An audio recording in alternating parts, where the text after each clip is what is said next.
Monster Hunter is a hard game.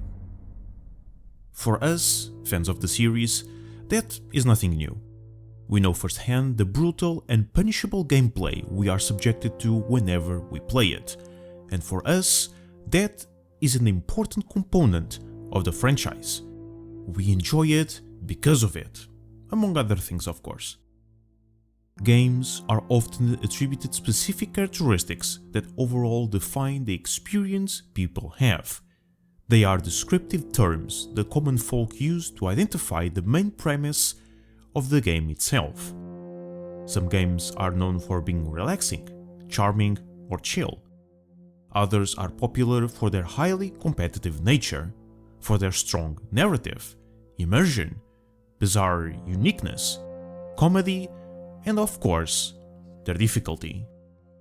Monster Hunter and Elden Ring, and all Souls-like games for that matter, are particularly but not exclusively known for how tough and arduous it is to beat them, with their respective bosses being the highlight of the challenge those games have to offer.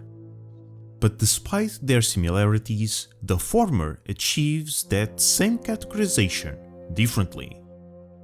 Sometimes a game is hard in multiple ways, and some of them are very subtle.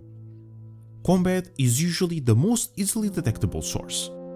An enemy deals low damage, the game is easy. Or an enemy deals a lot of damage, the game is hard. It is not a one-to-one comparison obviously, but just from gameplay footage, a game enthusiast can reliably identify just how hard that specific game can be. We all know from experience that Monster Hunter games are hard. The monsters are tankier than us, stronger than us, faster than us. They are a much bigger threat to us than we are to them. What allows us to defeat them are the tools we have and our knowledge and mastery over them. No matter how strong a weapon is, if you don't know how to use it, you will lose. The series is famous for not pulling punches against players, and the community loves that. But Monster Hunter is not only hard in its combat. There are many other gameplay elements that deliberately make your life even harder. Or there were, I must say. The subject of accessibility in this franchise is relatively new, but became a lot more frequent in the past few years. With the launch of World came a lot of changes to its formula, with many of them being nominated as quality of life changes, a terminology that I'm sure you have heard before. Scoutfly is guiding you to the monster, auto-crafting items, having access to your home inventory during a hunt, being able to eat meals multiple times on a quest, changes made to skills, changes made to armor, certain items no longer being purchasable, and the list goes on. Many veterans saw these changes as a blessing.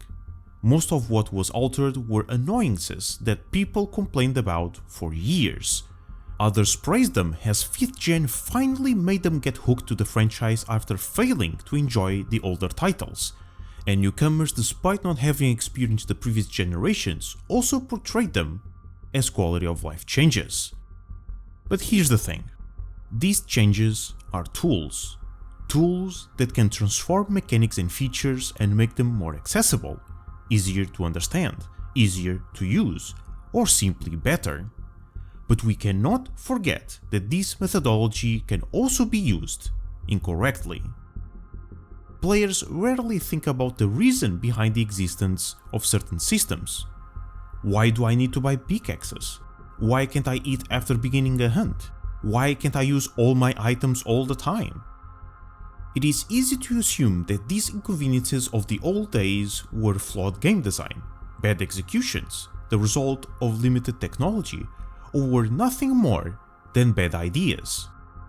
Obviously that in some cases that is accurate, but not all of them. In reality, most parts of the game that the community sees as annoying and archaic were there with a very specific purpose, and that purpose was to make our lives harder even outside of combat. Before World, we would have to buy all the tools on a constant basis. multiple tiers of pickaxes, multiple tiers of bug nets, whetstones, cold and hot rings, among many other miscellaneous items. Having to rebuy them over and over would continuously hurt your bank.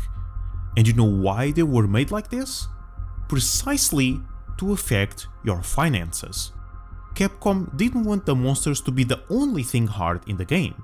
They wanted the player to also plan and manage the amount of zenny they spent per hunt. That was intentional. Bug nets breaking was not a feature to piss you off. They could break to force you to buy more, to force you to make a choice. Am I going to spend zenny and buy more? Am I going to craft bug nets with the resources I already have? Or am I going to bite the bullet and not use them for a quest or two? These were tactical decisions, especially in the early game.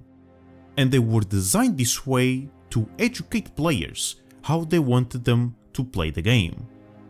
Preparation was just as important as the hunt itself, and Capcom wanted both aspects to be equally difficult. And you could see that this thought process truly existed in the older titles.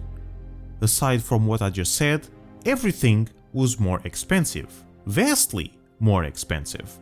For you and Generations were already being a bit loose on that front, but in Try, for example, you actually had to save zenny just for a single upgrade. A single one. Yes, it is upsetting having to hunt for money. Yes, it is annoying having to buy items all the time, being unable to eat during a quest, not being able to use the 10,000 mega potions you crafted over the 800 hours that you've been playing the game. And that annoyance was purposeful. It was there to punish you for playing the game incorrectly. If you spend zenny recklessly, yes, you will lack funds for your equipment. If you don't keep your inventory organized, yes, you will not have the right tools to complete the quest. If you drink too many potions, yes, you will cart because you're not fighting the monster right, or you're simply not prepared for it. These were inconveniences tailored to guide the player into possessing the right mindset of playing Monster Hunter. And that methodology was what truly changed in the 5th generation. These were not quality of life changes. These were deliberate choices Capcom made to purposefully diminish the impact of preparation in the player's playthrough. These weren't mistakes, this was not the developers going too far into the accessibility route, they were intentionally made to almost completely remove that once extremely important aspect of Monster Hunter: preparation. They are perceived as improvements because they make the game easier on that front without affecting combat, which is what people enjoy doing the most. All you need to think about is the hunt and nothing else. Preparation is almost mindless, and if you forget something or you simply don't even care about it, it doesn't matter, you can still get what you need during the quest itself. And Rise is the exact proof of just that. Really think about it. Not only Rise has the same changes as World has, they went even further. Searching for the monster? No. Your portable hoot will telepathically tell you where the target is. Too inconvenient taking 3 seconds mining minerals? Now you take a single swing and there you go, minerals for days.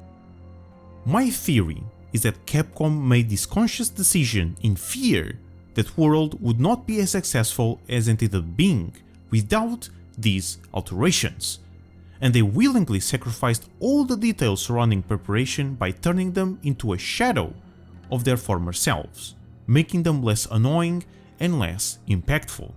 And before you start thinking that I'm just a For You fanboy, my first Monster Hunter game was World. I have no nostalgia for the franchise, I had no previous experience, I'm a fiver like millions of other players.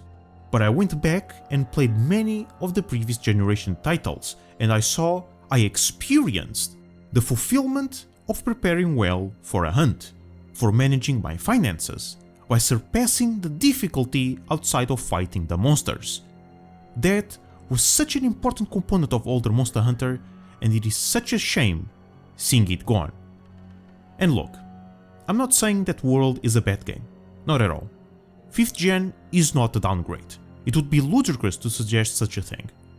They did many things right. But even though it is not a downgrade, World and Rise are a deviation of what the series used to be. A different trajectory when it comes to game design. And while that is not necessarily bad, it is diluting the core feeling this franchise used to deliver. And I personally believe that it shouldn't be that way. We don't know all that much about Wilds and how it's going to function, but the teaser shown in December gave us a glimpse of how it can potentially play.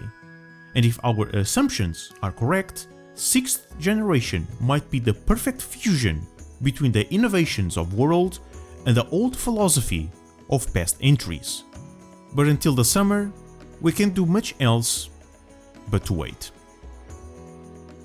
A huge thank you to my Patreon supporters for supporting the channel and the content I create.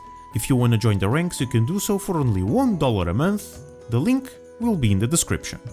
Don't forget to leave your thoughts and opinions down below, join our Discord server, engage with the community, and I hope to see you all next time.